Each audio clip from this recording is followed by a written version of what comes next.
Dans une ruelle poussiéreuse, une femme se tenait là, le cœur battant la chamade. Elle avait été surprise, prise au piège dans un acte de désespoir. Les murmures des passants furieux résonnaient autour d'elle, et les pierres étaient prêtes à être lancées. Que ressentait-elle à cet instant? La peur, la honte, peut-être même l'espoir évanoui? Mais voilà, au milieu de cette foule en colère, un homme s'approcha. Qui était-il? Que pouvait-il dire face à une telle situation? Les accusateurs étaient là, armés de leur jugement, mais cet homme, avec une sérénité déconcertante, regardait la femme dans les yeux. Que se passait-il dans son cœur? Était-ce de la compassion, de la compréhension? Alors que les tensions montaient, une question flottait dans l'air. Qui parmi eux était sans péché? Ce moment était bien plus qu'un simple affrontement entre la loi et la grâce. C'était une leçon sur la miséricorde, sur l'importance de voir au-delà des erreurs humaines. L'histoire de cette femme n'est pas seulement la sienne, mais un reflet de notre propre lutte. Restez avec nous pour découvrir comment cet échange a changé des vies à jamais. Contexte historique et culturel. À l'époque de Jésus, le monde était marqué par des normes sociales et religieuses rigoureuses. La société était patriarcale et les femmes occupaient une position souvent subordonnée. Les lois mosaïques, qui régissaient de la vie quotidienne, étaient strictes et souvent interprétées de manière à renforcer le contrôle sur les femmes. La femme adultère, par exemple, était perçue comme un symbole de la transgression et du déshonneur, non seulement pour elle-même, mais aussi pour sa famille. Cette dynamique sociale a des implications profondes sur la manière dont la femme adultère était vue et traitée. Dans ce contexte, les attentes envers les femmes étaient particulièrement élevées. Elles étaient censées être des gardiennes de la moralité familiale et leur réputation était souvent liée à la conduite des hommes de leur entourage. Ainsi, lorsque la femme adultère est amenée devant Jésus, elle représente non seulement un acte répréhensible, mais aussi l'échec d'une norme sociale qui exigeait une conformité stricte. Les implications de ce cadre historique ne peuvent être sous-estimées, car elles éclairent les motivations et les actions des personnages impliqués dans l'histoire. Les tensions entre les différentes factions religieuses de l'époque, notamment entre les pharisiens et les sadducéens, ajoutent une couche supplémentaire à cette situation.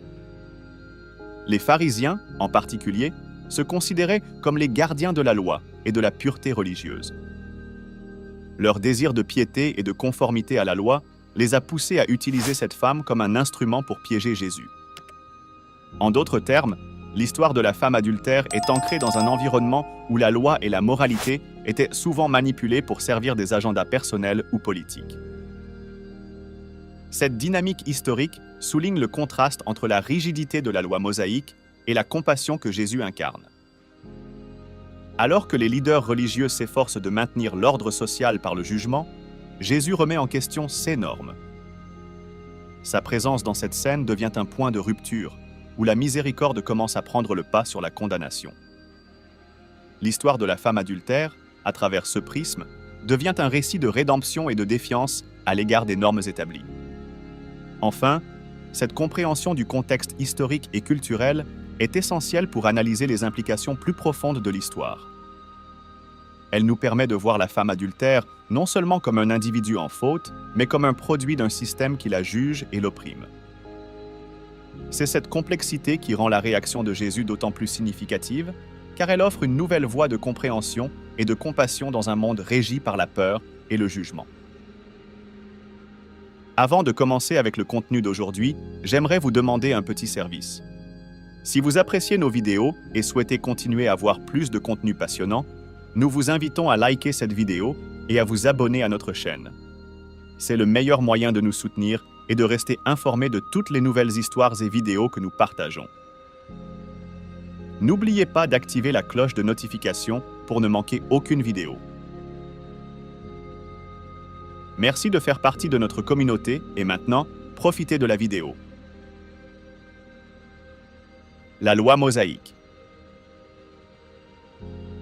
La loi mosaïque, qui provient des premiers écrits de la Bible hébraïque, établit des règles strictes concernant l'adultère. Selon cette loi, le châtiment pour un acte d'adultère était souvent la lapidation, une pratique brutale qui visait à maintenir la pureté de la communauté. Pour qu'une condamnation soit prononcée, il était nécessaire d'avoir des témoins oculaires, ce qui soulignait l'importance du témoignage dans la culture juive de l'époque. Cela posait une question importante. Qui étaient les témoins dans cette situation et quelle était leur motivation? Lorsque les scribes et les pharisiens amènent la femme adultère devant Jésus, ils cherchent à appliquer la loi mosaïque de manière stricte. Leur intention n'est pas seulement de rendre justice, mais également de piéger Jésus dans un dilemme. S'il condamne la femme, il va à l'encontre de son message de miséricorde. S'il la libère, il semble ignorer la loi. Ainsi, la loi est utilisée comme un outil de manipulation. La complexité de la situation met en lumière la rigidité de la loi face à la condition humaine. Il est également important de noter que la loi mosaïque ne condamne pas seulement l'adultère, mais également les comportements qui ne respectent pas les normes de pureté établies. Cela crée un environnement où la peur et le jugement prévalent et où les gens sont souvent plus préoccupés par la conformité que par la compassion. Dans ce contexte, la femme adultère est réduite à un symbole de péché, plutôt qu'à un être humain complexe avec ses propres luttes et défis. Les implications de la loi mosaïque vont au-delà de la simple question de punition. Elles soulignent également la manière dont la société peut facilement devenir oppressive. La femme adultère, en tant que figure centrale, représente cette oppression, mais elle est également le catalyseur d'une discussion plus large sur la justice, la miséricorde et la nature humaine. Ainsi, la loi mosaïque, loin d'être une simple collection de règles, devient un reflet des tensions sociales et des luttes morales de l'époque. En examinant la loi mosaïque dans ce contexte, nous pouvons mieux comprendre pourquoi Jésus a choisi d'agir comme il l'a fait. Sa réponse à la situation ne se limite pas à une simple contestation de la loi, mais propose une nouvelle voie qui met l'accent sur la compassion et la dignité humaine. C'est cette approche qui commence à transformer la perception du péché et du jugement au sein de la communauté. La figure des scribes et pharisiens. Les scribes et les pharisiens jouent un rôle crucial dans l'histoire de la femme adultère, non seulement en tant que gardiens de la loi, mais aussi en tant que manipulateurs de la situation. Leur motivation ne se limite pas à l'application de la loi, mais s'étend à un désir de tester Jésus et de le piéger. Ils voient en lui une menace pour leur autorité et leur interprétation de la loi. En présentant la femme adultère, ils espèrent créer un dilemme qui mettra en lumière ces contradictions. Ce groupe de leaders religieux, bien qu'ils soient souvent perçus comme des figures d'autorité, agit ici de manière hypocrite. Ils sont prêts à utiliser une femme, une personne vulnérable, comme un outil pour atteindre leurs objectifs. Cela révèle une dichotomie entre leur discours de moralité et leurs actes réels. Ils ne s'intéressent pas à la justice pour la femme, mais plutôt à la manière dont ils peuvent renforcer leur propre position par le biais de la loi. Il est intéressant de noter que les scribes et les pharisiens n'amènent pas l'homme impliqué dans l'adultère. Cela soulève des questions sur l'égalité des sexes et le traitement des femmes dans cette société. En se concentrant uniquement sur la femme, ils renforcent les stéréotypes de genre qui prévalent à l'époque. Cela met en lumière une injustice systémique qui va au-delà de l'individu et qui touche toute la communauté. L'attitude des scribes et des pharisiens envers la femme adultère est révélatrice de leur vision du monde. Ils voient le péché comme une violation de la loi, sans tenir compte de la complexité des situations humaines. Leur approche punitive contraste fortement avec la réponse de Jésus, qui choisit d'accorder de la dignité à la femme, même au milieu de ses erreurs. Cela pose la question de savoir comment nous, en tant que société, répondons aux personnes que nous considérons comme des fautives. En fin de compte, la figure des scribes et des pharisiens est essentielle pour comprendre la dynamique de l'histoire.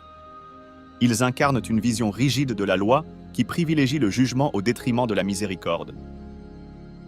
Cette dynamique crée un terrain fertile pour l'intervention de Jésus, qui remet en question leurs actions et offre une nouvelle perspective sur le péché, la dignité humaine et la compassion. L'importance du témoignage. L'importance du témoignage dans l'histoire de la femme adultère ne peut être sous-estimée. Dans la culture juive, le témoignage est un élément fondamental de la justice. Les témoins sont censés certifier la véracité d'un événement, et leur présence est cruciale pour déterminer la culpabilité ou l'innocence d'un individu.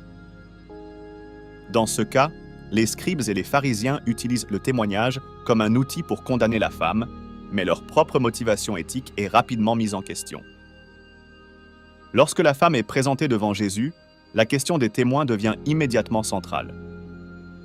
Qui sont ces témoins? Sont-ils vraiment là pour chercher la vérité ou simplement pour piéger Jésus? La présence de ces individus met en lumière la manipulation et l'hypocrisie de ceux qui jugent.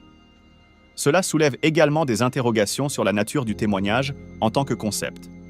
Est-il toujours équitable? Est-il possible d'obtenir une justice véritable lorsque les témoins ont leurs propres agendas? Jésus, en répondant à la situation, se concentre sur la nature du péché et du jugement. Sa célèbre phrase « Que celui qui n'a jamais péché lui jette la première pierre » remet en question non seulement la légitimité des témoins, mais aussi la manière dont nous percevons le péché en général. Cela nous pousse à réfléchir sur notre propre position et nos propres fautes, au lieu de nous concentrer uniquement sur celles des autres. C'est un appel à l'autoréflexion qui change complètement la dynamique du témoignage. Cette réflexion sur le témoignage et la culpabilité nous amène à considérer comment nous, en tant que société, traitons ceux qui sont perçus comme des pécheurs. Sommes-nous rapides à juger ou l'acte d'écrire dans le sable? Quand Jésus s'est abaissé pour écrire dans le sable, ce geste a suscité de nombreuses interprétations.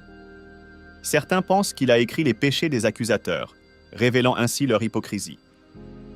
L'idée que les leaders religieux, qui se disaient justes, avaient également leurs propres fautes, est puissante et provocante.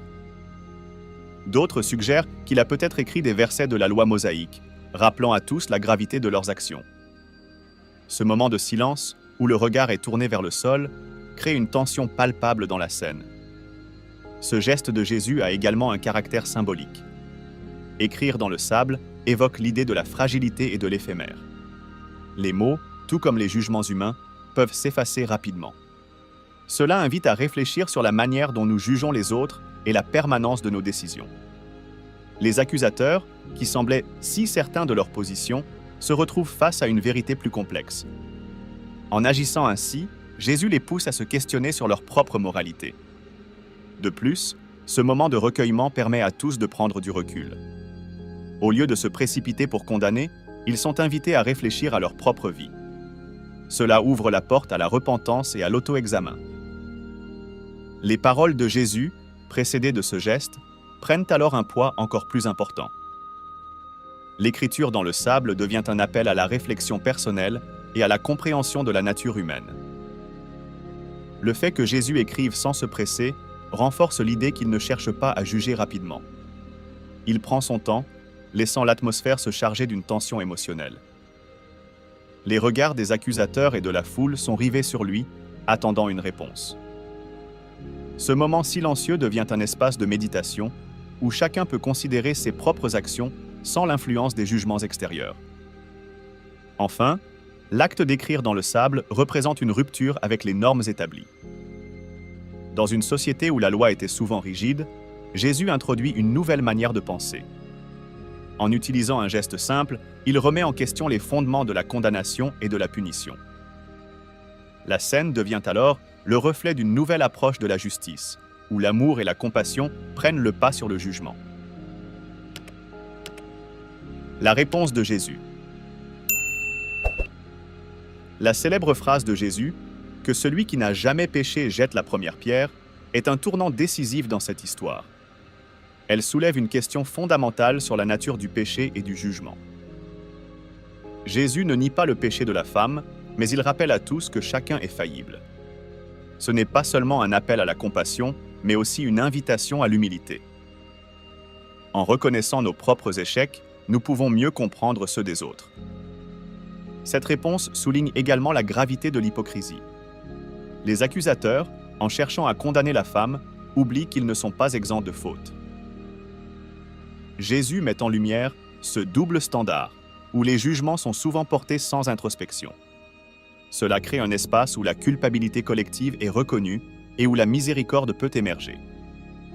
La phrase de Jésus devient alors un puissant outil de réflexion et de changement. En utilisant cette approche, Jésus redéfinit le concept de justice. Au lieu d'appliquer une punition immédiate, il ouvre la voie à la rédemption. Cela montre que la justice ne se limite pas à la punition, mais inclut également la possibilité de pardon et de transformation. Ce changement de perspective est essentiel pour comprendre l'essence de son message. La manière dont Jésus répond à la situation met également en avant son rôle en tant que défenseur des opprimés. Il se place du côté de la femme, non pas pour excuser son acte, mais pour lui offrir une seconde chance. Cette dynamique montre comment la compassion peut prévaloir sur la loi, illustrant ainsi l'idée que l'amour doit guider nos actions. Enfin, cette phrase résonne à travers les âges. Elle interpelle chacun d'entre nous sur notre propre capacité à juger. En nous rappelant que nous avons tous nos propres luttes, Jésus nous appelle à pratiquer la grâce et la compréhension. Dans un monde souvent rapide à condamner, son message reste d'une pertinence frappante. La libération de la femme. Quand Jésus dit à la femme « Je ne te condamne pas », il offre plus qu'un simple pardon. Il lui accorde une nouvelle chance dans sa vie. Cette déclaration symbolise la liberté retrouvée et le début d'un nouveau chemin. La femme, qui était sur le point d'être lapidée, voit son destin basculer. Ce moment est crucial, car il lui permet de se redécouvrir en tant qu'individu, au-delà de son péché. La phrase de Jésus ne se limite pas à un simple acte de clémence. Elle porte en elle un message de dignité. En choisissant de ne pas la condamner, Jésus lui rend sa valeur humaine. Il lui dit qu'elle mérite d'être vue et respectée, indépendamment de ses erreurs passées. Cela a un impact profond sur son identité, lui permettant de se libérer du poids de la honte.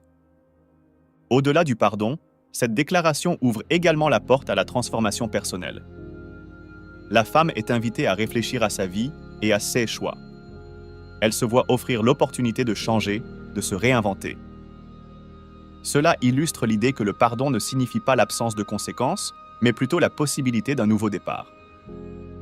En étant libérée de la condamnation, la femme peut également se libérer des opinions des autres. Elle n'est plus définie par son erreur, mais par sa capacité à se relever. Cette transformation lui donne une force intérieure, la poussant à embrasser son avenir avec espoir et détermination. Elle devient un symbole de résilience, montrant que chacun peut se relever après une chute. Enfin, cette libération est une invitation à tous ceux qui se sentent accablés par leurs fautes. L'histoire de la femme adultera nous rappelle que, peu importe nos erreurs, il est toujours possible de recommencer. Le message de Jésus est universel et intemporel.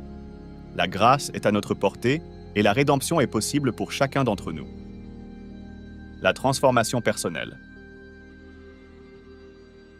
L'expérience de la femme qui a rencontré Jésus est une véritable métamorphose. Avant cette rencontre, elle était définie par sa faute, par le jugement des autres. Cependant, après avoir reçu le pardon de Jésus, elle entre dans une nouvelle phase de sa vie. Cette transformation ne concerne pas seulement son statut social, mais touche aussi son identité profonde. Elle passe de l'état d'accusée à celui de personne réhabilitée, avec la possibilité d'une nouvelle histoire. Cette rencontre avec Jésus lui permet de redéfinir qui elle estime. Elle n'est plus uniquement la femme adultère, mais une femme qui a été vue, entendue et, surtout, aimée. Ce changement de perspective est essentiel pour sa reconstruction.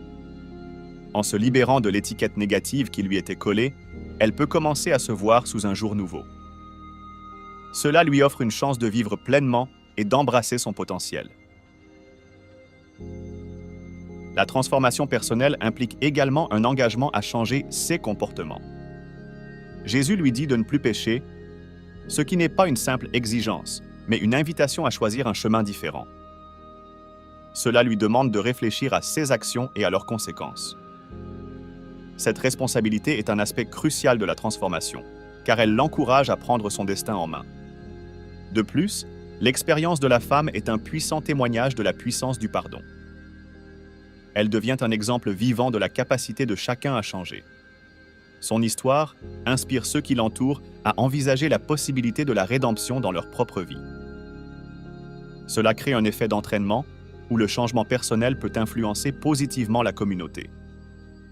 Finalement, la transformation de cette femme nous rappelle que chaque rencontre avec le divin peut être un tournant. Elle montre que, peu importe notre passé, il est toujours possible de se relever et d'avancer vers un avenir meilleur. Cette histoire résonne avec ceux qui cherchent une seconde chance, prouvant que la lumière peut surgir même dans les moments les plus sombres. La responsabilité morale. La question de la responsabilité morale est au cœur de cette histoire. Lorsque Jésus dit à la femme de ne plus pécher, il souligne l'importance de faire des choix éclairés. Le pardon qu'il lui accorde ne lui permet pas d'ignorer les conséquences de ses actions. Au contraire, il lui offre une occasion de réfléchir à sa vie et d'agir avec intégrité. Cela implique une prise de conscience de ses actes et de leur impact sur elle-même et sur les autres. Cette responsabilité morale est essentielle pour vivre une vie éthique. Jésus enseigne que le pardon et la grâce ne doivent pas être utilisés comme des excuses pour continuer à pécher. Au lieu de cela, ils doivent être des catalyseurs pour le changement. La femme est encouragée à se prendre en main, à apprendre de ses erreurs et à avancer avec sagesse. Cette dynamique entre pardon et responsabilité est fondamentale pour une vie moralement consciente. En outre, cette histoire nous rappelle que chacun de nous est responsable de nos choix. Dans un monde où il est facile de blâmer les autres ou les circonstances, Jésus nous appelle à assumer la pleine responsabilité de nos actions. Cela nécessite du courage et la relation entre justice et miséricorde. Dans l'histoire de la femme adultère, on peut observer un équilibre délicat entre la justice et la miséricorde. D'un côté, il y a la loi qui exige des conséquences pour l'adultère, une règle bien établie par la tradition mosaïque. De l'autre, il y a la réponse de Jésus qui appelle à une réflexion plus profonde sur la nature humaine et la condition de chacun. Cette tension entre la nécessité de faire respecter la loi et l'importance de la compassion est au cœur de la narration. Jésus ne conteste pas la loi, mais il remet en question la manière dont elle est appliquée. En disant que celui qui n'a jamais péché doit jeter la première pierre, il souligne que tous sont susceptibles de faute. Il ne s'agit pas simplement de mettre de côté la justice, mais d'inviter à une forme de justice qui inclut le pardon et la compréhension. Cette approche transforme la perspective sur le péché et la culpabilité, invitant chacun à l'introspection avant de juger les autres.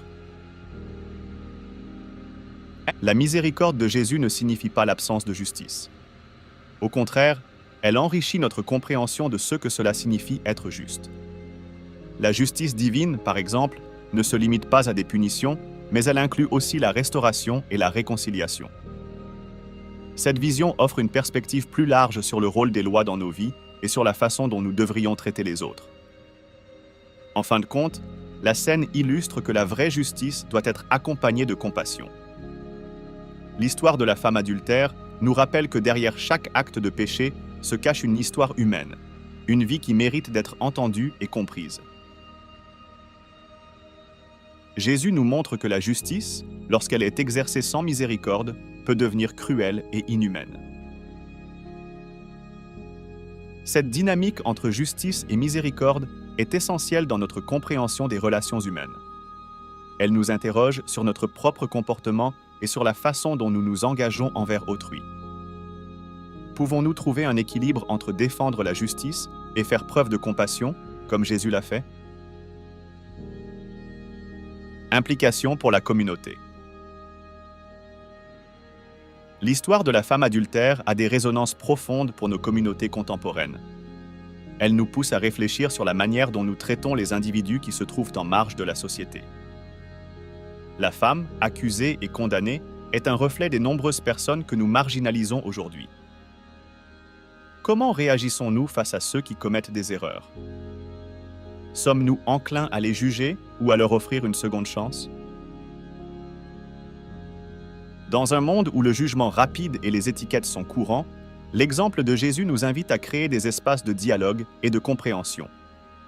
En tant que communauté, nous devons nous interroger sur les valeurs que nous prônons. La compassion et l'accueil des personnes en difficulté sont des piliers essentiels de toute communauté saine. Si nous voulons bâtir des sociétés justes, nous devons apprendre à accueillir ceux qui souffrent et à leur offrir des opportunités de réhabilitation. De plus, cette histoire nous rappelle l'importance de la solidarité. Les leaders religieux de l'époque, en accusant la femme, ont agi en conformité avec une norme sociale qui privilégiait le jugement. À l'inverse, Jésus nous enseigne que la véritable force d'une communauté réside dans sa capacité à soutenir et à relever ceux qui sont à terre. Cela nécessite un engagement actif et une volonté de voir au-delà des apparences et des erreurs. Les implications de cette histoire s'étendent également à la manière dont nous abordons les conflits au sein de nos communautés. Plutôt que de se focaliser sur la punition, il serait plus constructif de se concentrer sur la réconciliation. La femme adultère a été sauvée non seulement de la mort, mais aussi de la stigmatisation qui l'accompagnait. Pour nous, cela signifie que nous devons être prêts à tendre la main aux autres, à les aider à se relever et à reconstruire leur vie, peu importe leurs erreurs passées. En somme, cette histoire nous appelle à agir avec plus de bienveillance et à construire des communautés où chacun se sent valorisé, peu importe son passé. En intégrant la compassion dans nos interactions, nous pouvons véritablement faire une différence dans la vie de ceux qui sont marginalisés. Le rôle de la compassion. La compassion est un thème central dans l'histoire de la femme adultère. Jésus ne se contente pas de défendre la femme contre ses accusateurs.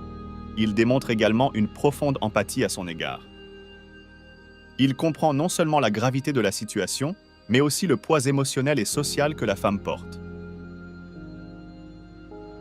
Cette attitude compassionnelle est un modèle pour nous tous.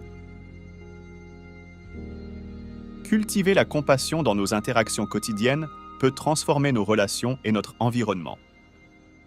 En prenant le temps de comprendre les luttes des autres, nous sommes en mesure de répondre avec une sensibilité qui dépasse le simple jugement.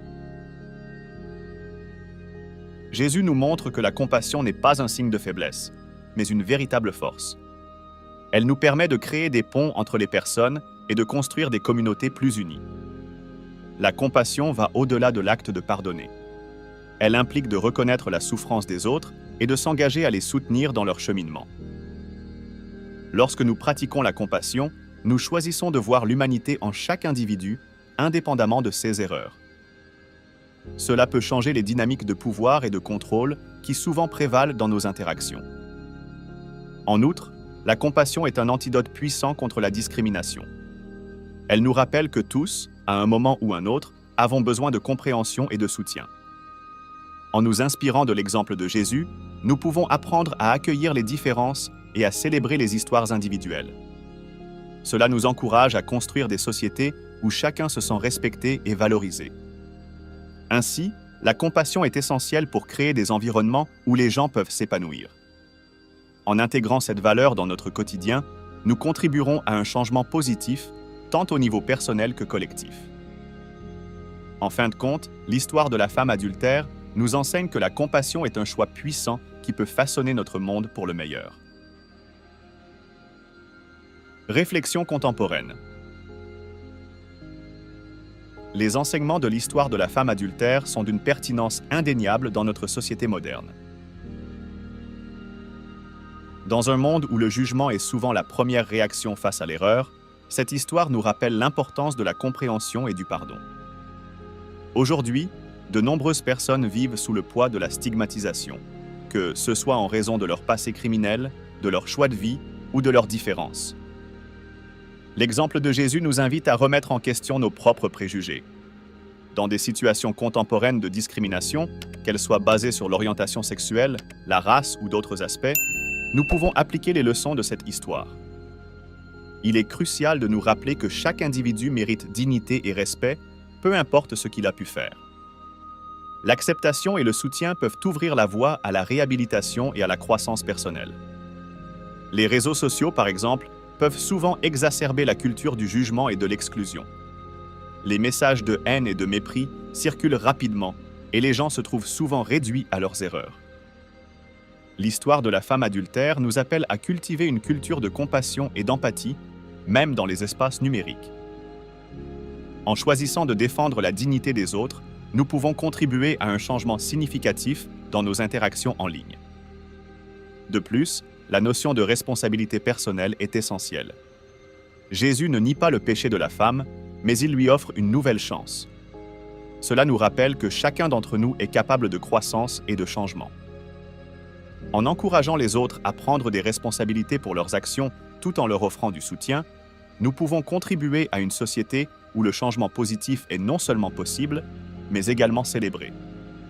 En somme, les réflexions contemporaines tirées de cette histoire nous poussent à agir avec plus de bienveillance, à créer des espaces de dialogue et à lutter contre le jugement. En nous inspirant de l'exemple de Jésus, nous pouvons travailler à bâtir une société qui valorise la rédemption et la compassion au lieu de la punition et de la stigmatisation. Et voilà, cette histoire nous rappelle une leçon essentielle sur la miséricorde et le jugement. Imaginez-vous à la place de cette femme, entourée par des regards accusateurs et des murmures. Mais au lieu de condamner, Jésus choisit de tendre la main avec compassion. Que diriez-vous si vous étiez face à une telle situation? Seriez-vous prompt à juger ou à offrir du pardon? Jésus nous montre que chacun d'entre nous mérite une seconde chance, peu importe nos erreurs passées. Pensez à une fois où vous avez été jugé trop rapidement. Comment cela vous a-t-il fait sentir? En fin de compte, il nous invite à réfléchir. Que ferions-nous si nous étions à sa place, ou même celle de cette femme? La miséricorde est un cadeau précieux que nous pouvons tous offrir. Alors, comment pouvez-vous appliquer cette leçon dans votre vie quotidienne? Qui dans votre entourage a besoin de votre compréhension et de votre soutien? N'oubliez pas, chaque action de bonté compte. Rejoignez-nous pour d'autres histoires inspirantes et partagez vos pensées dans les commentaires. Votre expérience pourrait toucher quelqu'un d'autre. Que vous ayez aimé cette histoire ou que vous ayez des réflexions à partager, nous serions ravis de vous entendre.